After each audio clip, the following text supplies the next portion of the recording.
We love to talk about being customer-centric in marketing. We love to think about our customers being the most important thing we do in marketing, but inevitably our days are full of conversations with stakeholders about technology, new projects, about the teams that we run, and lots of administrative layers. What if you were able to get some clean air and a spot to really think about what ultimately matters to your customers? What would that do to change just about everything you do in your role? Hello there, Mark Jones. Thanks for joining us. I'm the host of the CMO Show, brought to you by Impact Institute in partnership with our friends at Adobe. Today, we're going to talk about university marketing. It's an interesting time to be in the tertiary sector from an organizational point of view, but in particular for marketers, understanding students is really critical. How do you convince students, whether they're domestic or international, to come to your university? But also, what does it take to create a next level experience for them? Because of course, they're seeing all sorts of incredible customer experiences in their everyday life. And quite often, a university can be a lot more difficult to navigate than even getting things like a home loan. So with that in mind, I had a great chat with Yasmin Spencer, who is the Director of Marketing at Western Sydney University. Had a really interesting conversation about the transformation process that she and her team have been through from a technology point of view, MarTech technology, as well as looking at an entirely new brand campaign that the university is just about to roll out. So we get to hear a little bit about what's been going on behind the scenes. So there's a lot to understand and work with here from a marketing point of view. Let's hear what she has to say. Yasmin, thanks for joining me. Thanks for having me. Now tell me about your role. So I am the Director of Marketing at Western Sydney University. So I oversee domestic and international marketing.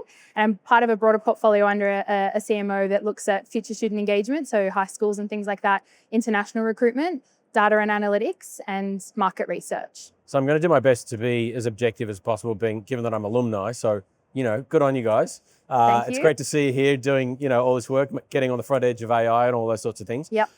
Before we go into some of the work that you're doing, tell me a little bit about coming back from maternity leave, because that was an interesting shift for you career-wise. You had a lot to do when you got back. So tell me that story. I did. So I returned from maternity leave February or March last year. This was my second child. I actually got this role a couple of months before I went off on maternity leave, had grand plans, had to pause them for a year and then return to them. And I came back to a really interesting dynamic within the team. We'd done some technology implementation. There was varying degrees of kind of change across the team. So it was a really interesting time. And the technology implementation, one of the things I always ask off the back of a technology implementation is this making your life easier or harder to my team? And I got an overwhelming response of harder. Harder, yeah. So we had to interrogate that because, that's obviously not the outcome you want when you implement a piece of marketing technology. What was so hard? I think overwhelmingly the team just felt like, at the most basic level, it was significantly harder to use, and that's not ever what the implementation intended to do. And after a kind of a review of its implementation, we realized we could have done it much better. Yep. So then we did do it much better. And we brought on an additional digital partner, and they really helped us kind of connect data into the system, configure the system with our use cases in mind. I think my observation was with the original implementation, the whole use case layer wasn't applied to it. So we kind of had this highly configured product that really wasn't working for us in the most basic ways. So that's the kind of approach we took to optimize it. So the bigger picture view here is that for the marketing team, understanding the student journey, I presume from recognizing they might want to undertake some tertiary study through to completing some form of study. That's right. Right? You've got that holistic view. Yep. I imagine really getting your head around that from a strategic point of view is critical. Absolutely. So what's the lesson that you would bring to that from a marketer who isn't in education but is thinking a lot about customer journeys? Yeah, I think one of the biggest things, and I should add another complexity that we have, I think a lot of people assume that higher education, our target market are 18-year-olds or HSC students. 50% of our cohort are non-current school leavers. So they are returning to study. They're studying for the first time at an advanced age. So that's a really interesting dynamic. They tend to have much longer decision-making journeys. So from a lead nurture perspective, it's not they're doing their HSC in October. We've got to make sure that they're applying to Western, preferencing us, and then they start the next year. It's much longer winded. And I think that's fundamentally what we need marketing technology to underpin. Yes. And I think one of the key learnings around that is really to understand where the technology and in fact personalization is going to add value into that journey. And we've done really, I think the idea of personalization has really shifted from putting your first name and your student number into an offer to what can we value add in information you might need to start your journey at university or to interrogate your journey at university. And I think when we took a step back, that was the biggest learning, is actually finding those use cases for personalization where there's a meaningful gain behind it rather than just tokenistic personalization. I think that's one of the biggest learnings. Because if we connect that to the stress that your team was feeling, it's quite obvious that they're trying to get stuff done within that context. So where do you find that it often breaks for marketers, or in your own experience, what are the segments of the journey that are most difficult, if there are? I think one of the key things that I've certainly observed where implementation of marketing technology might break is really when you've got digital teams kind of working in isolation from the marketing team or the content team or the comms team. And so one of the things that we really intentionally did when I came back from maternity leave was got the team that were using the technology, the comms and the content teams, or in fact realizing the value of the technology rather than just using the technology, to kind of dissect whether it was working and whether it did what they needed it to do. Often, technical teams in all of their brilliance are like, yes, this is a technically perfect implementation, but then when you look at use cases, that's where it falls over, as I said. So I think that is a kind of key thing that I always do, is involve the entire team. I've got a really great leadership team. I'm incredibly lucky, but whenever we kind of look at these new opportunities, whether it's marketing technology, whether it's content, whether it's personalization, AI, automation, it's kind of considering it across the whole team and understanding where the value to be gained from is. I don't have a large team, especially compared to some other organizations and universities within the same sector as us. And just for some quick context, number of students, staff and marketers at Western Sydney? We have 50,000 students. We've got about 3,000 staff, and I have 37 people in the marketing team. So the remits that I oversee, so we've got the website and user experience team. I have an events team, and we look at everything from orientation right through to graduation. So it's kind of full scope student experience. Marketing strategy, and we've got a business partner function that partners with our faculties. I think that's a really unique model from a university perspective, is we don't have a decentralized marketing team. We have a centralized marketing team with a strategic business partner function, which is really interesting and working really well for us. Then we've got personalization and automation, which is a new team that I've just put in, and we're recruiting for those roles at the moment, actually. And that is really to have greater clarity and strategy in the use of personalization and automation. It's something that the team has picked up really organically, but there just hasn't been a great focus on that. So that's going to really ramp up our ability to generate personalization strategies, but also find those opportunities for automation across the small but mighty team. And then I've got a comms and content team. So we've put in a new head of content role there, and she'll oversee everything from creative services, paid media, comms, content. And so that's kind of the full remit of the team. And we cover international and domestic student recruitment. So a huge amount. Before we talk about your campaigns in a second, I want to just quickly understand the change management, because transformations are always tricky. What have you learned from a sharing practice point of view, the best things to do and the best things not to do? Last year was a really, really tricky year. So we underwent a change across the university. And in fact, a lot of universities in the sector underwent some significant changes last year just because of the volatility of the sector at the time and a decrease in kind of international students. And so there was an opportunity, I suppose, to redesign the entire team, find the silver lining to a kind of a mandated process, if you like. And so I just established 40% of the team to rebuild up a more future-proof version of a marketing team. And that's where I was able to put in functionality like personalization and automation, paid media, all of those kinds of things. And I think one thing I learned through that process, probably the most difficult 2 months of my entire career, having to kind of facilitate those conversations and processes, but really having that kind of human-centered and empathetic lens to the whole process, I think lent itself really well to the outcomes. We were incredibly lucky because even the staff that were impacted were able to find roles across the organization and perhaps were able to be trained up and upskilled to kind of occupy different roles. So that was a really good outcome. I think last year the team were in a world of pain, and this year we've come back to this energized, revitalized team who are completely seeing the model at play and how it can be leveraged. I went with a couple of really key guiding principles, like a flatter and more autonomous structure. So we removed some of the bottlenecks. We removed some of the more junior layers so that we could really focus on automation and seniority and autonomy in a lot of the kind of roles around comms and things like that. And yeah, for all intents and purposes, it's worked really well for us. And this year we've got the team full again. We've been able to recruit. We're on the other side of it. And we're reaping the benefits across the board in terms of what we've been able to do. No, it sounds great.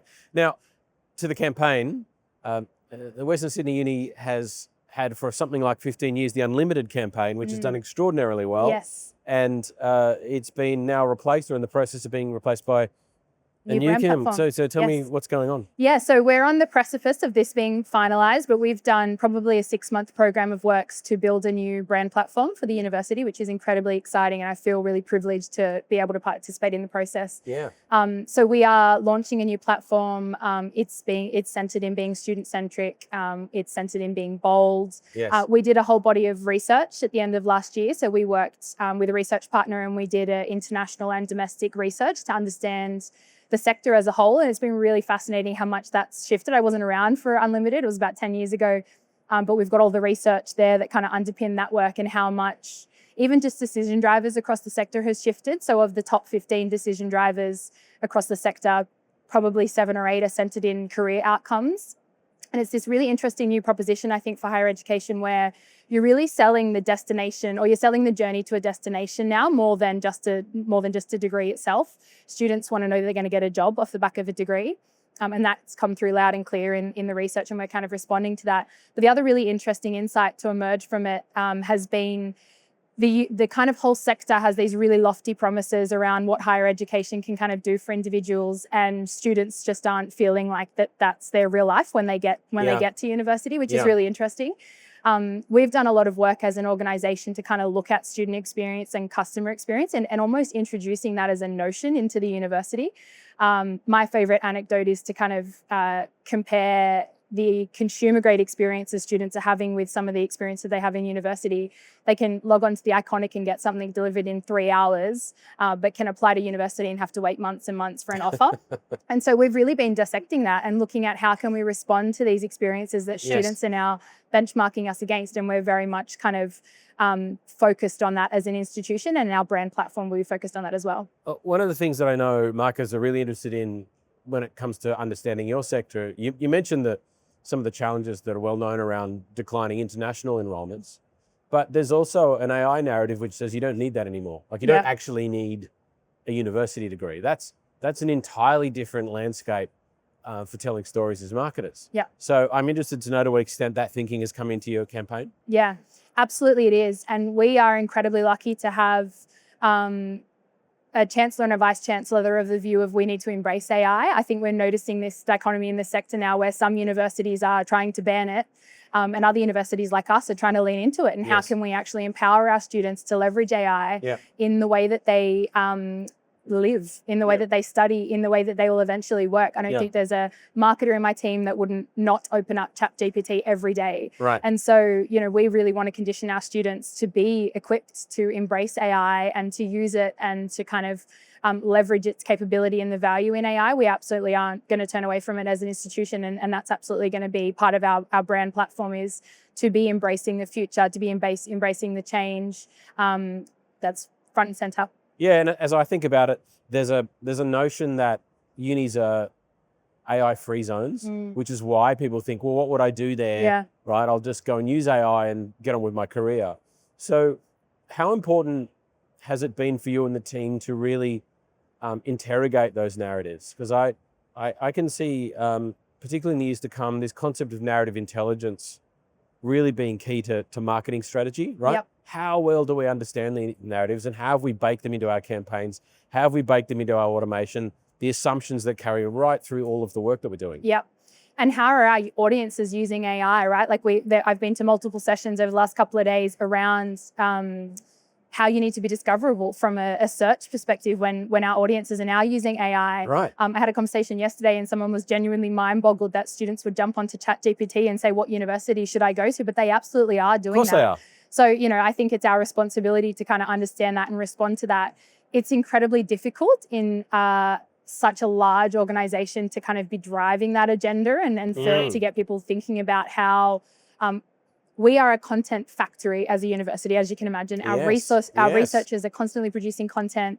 Our academics are constantly producing content. Our students are constantly producing content. And so to add that AI lens and brand discoverability, which I've heard mentioned a whole bunch of times over the last 24, 48 hours, that's absolutely front and center around we're lucky we've got the Adobe stack and we're kind of primed to be able to respond to it technically. Yes. But I think strategically and philosophically, we still probably need to do some more thinking around how we actually embrace some of the new ways that students are starting to look at brands. Even being discoverable on social media is a kind of a new thing, right? Like I know I use TikTok. I've used TikTok to discover every place I want to eat in Las Vegas, but students are literally doing it from a university perspective. And we've got this kind of trend of micro-influencers starting to talk about universities, and that potentially being the first piece of content a prospective student is served up about a university is a really interesting concept for us to kick around. So I'm presuming you can't tell me all about the whole campaign, but I know that the Vice Chancellor's really been driving, and you sort of mentioned that. So what are the ways that you're going to be bold without big budget TVs? What is there a sort of a bit of a creative hook that you can share with us, or even the technical side? Yeah, I think it's really interesting. We've dissected the unlimited launch over the last couple of days, and it was kind of, or the last couple of months, I should say. It was 10 or 11 years ago, and it was purely centered in TVC, film. There was 3 incredible ads that were generated as part of that campaign. Yes. That's just not how you launch a brand in 2026. So we are very much thinking about what the social strategy is, how we can still create the hype that those 3 incredible TVCs did create 10 years ago, but in really new and innovative ways. We're looking at, we're actually going to run a workshop with our students in the coming weeks to hear from them and literally ask them, like, how do you want to see us rock up with this new brand platform? And no doubt they'll be incredibly insightful. We're looking at how we leverage our campus network. We are incredibly lucky to have 11 or 12 campuses across Greater Western Sydney. So, an out-of-home ad is very expensive and it stays there for a week, but the campuses, they're permanent. So we've got all of this really great traction and opportunity to kind of leverage our campus network. You've got your own out-of-home. Absolutely. I'm really pushing our Office of Estate and Commercial to help me with that because, we've got all of these assets across the board. Yeah. We've got buildings now in the centre of areas like Bankstown in Sydney and Liverpool that have these amazing fronts of, build at the front of the building, facades, which is in itself is an advertising opportunity. So we're very much looking at all of that stuff. We're also looking at how we can utilize all of our frontline staff. We're very much, one of the biggest, I think, things we're doing differently with this brand platform is we're creating a modus operandi for the organization. We're not creating a creative execution. And so we have dissected that. We've taken the executive team through that. We've taken our board of trustees through that. And there's been an incredible response to really thinking about how this brand platform could change the way that we operate as a business. And that's, again, a marketer's dream. It's so tough doing this interview before you've done the campaign, because maybe you'll have to come back and we'll talk about it afterwards. But I presume you're going to be using the students as influencers. Absolutely. Both on campus, on social, on the phone. Our student services hub, our call center is staffed by current students. And so we very much want them talking about us in a different way when they're kind of, they're the ones that make the call and you've got an offer from Western Sydney University. So we're absolutely going to be using our students. Hence why it's so important to hear from them, right? Like we had them, they've been considered through all of our research, but we're going to have a face-to-face workshop and start to really plot out how we can bring this to life in a consumer-facing campaign. Yeah, very good. Let's switch tracks. The Open Day AI chatbot called Odie is a really interesting story. And you thought about how to create these digital experiences for people investigating uni. So from a journey perspective, these are people that are at an open day. They've, at least decided to turn up physically. Yep. Tell me about how that worked.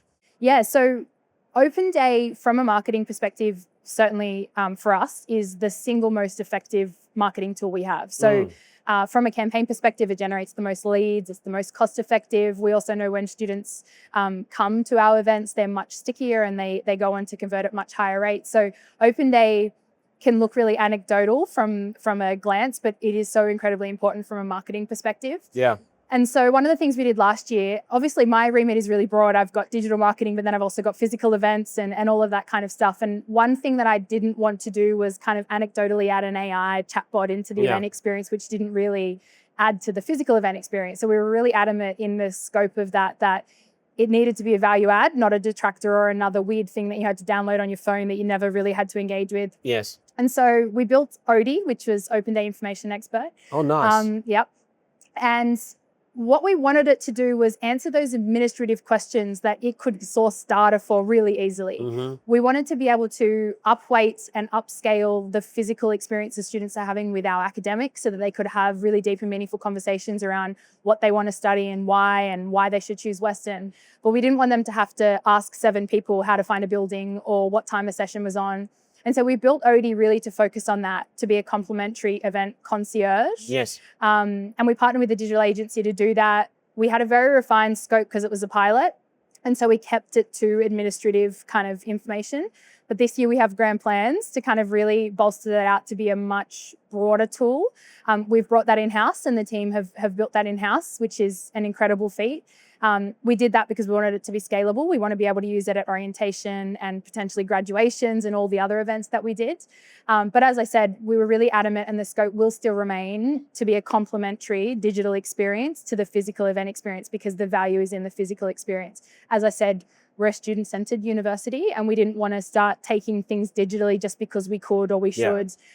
We very much kind of planted that as that complementary digital experience. We had 16,000 questions asked of it.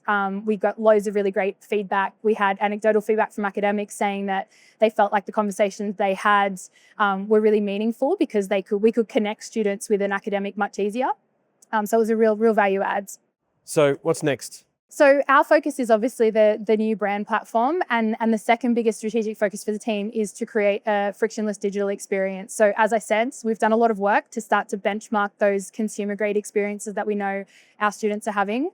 So often we hear both directly and inadvertently, it's probably more complex to apply and enroll at a university than it is to get a home loan at the moment. And I think that's probably true across the sector. And we want to break that mold. We want to do things differently. We want to make it as frictionless and simple and easy and automated as it possibly can be. So that's going to be a huge focus for the marketing team, but also the whole institution. I think marketers are often the biggest advocates for customer experience, or in our case, student experience. And that's certainly the case with the digital project that we're going to kick off.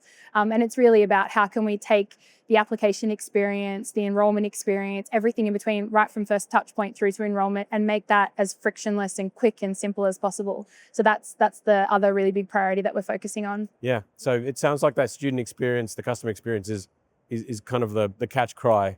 Absolutely. For the whole team. Yeah. Yep. Yeah. Great.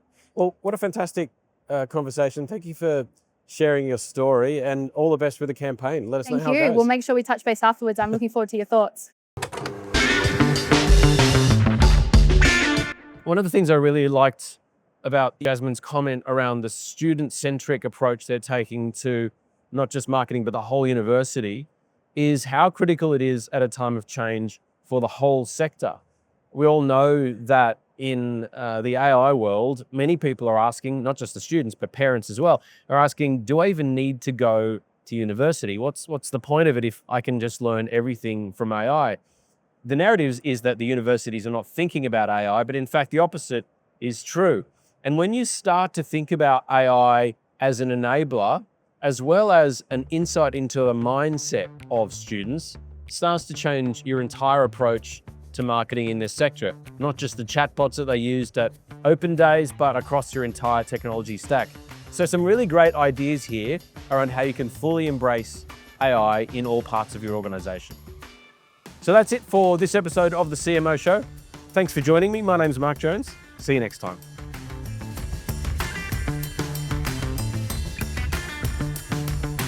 The CMO Show is produced by Impact Institute in partnership with Adobe. Impact Institute is a professional services firm for purpose-led organisations. Our unique blend of impact consulting, brand storytelling and event services help our clients create meaningful change. This episode of the CMO Show was brought to you by your host, Mark Jones, that's me, and our producers, Niall Hughes and Kirsten Babels, and our amazing engineer, Ed Cheng. And a quick shout out to Adobe Experience Cloud, which gives digital businesses everything they need to design and deliver great customer experiences. Visit business.adobe.com to learn how Adobe can help transform your business.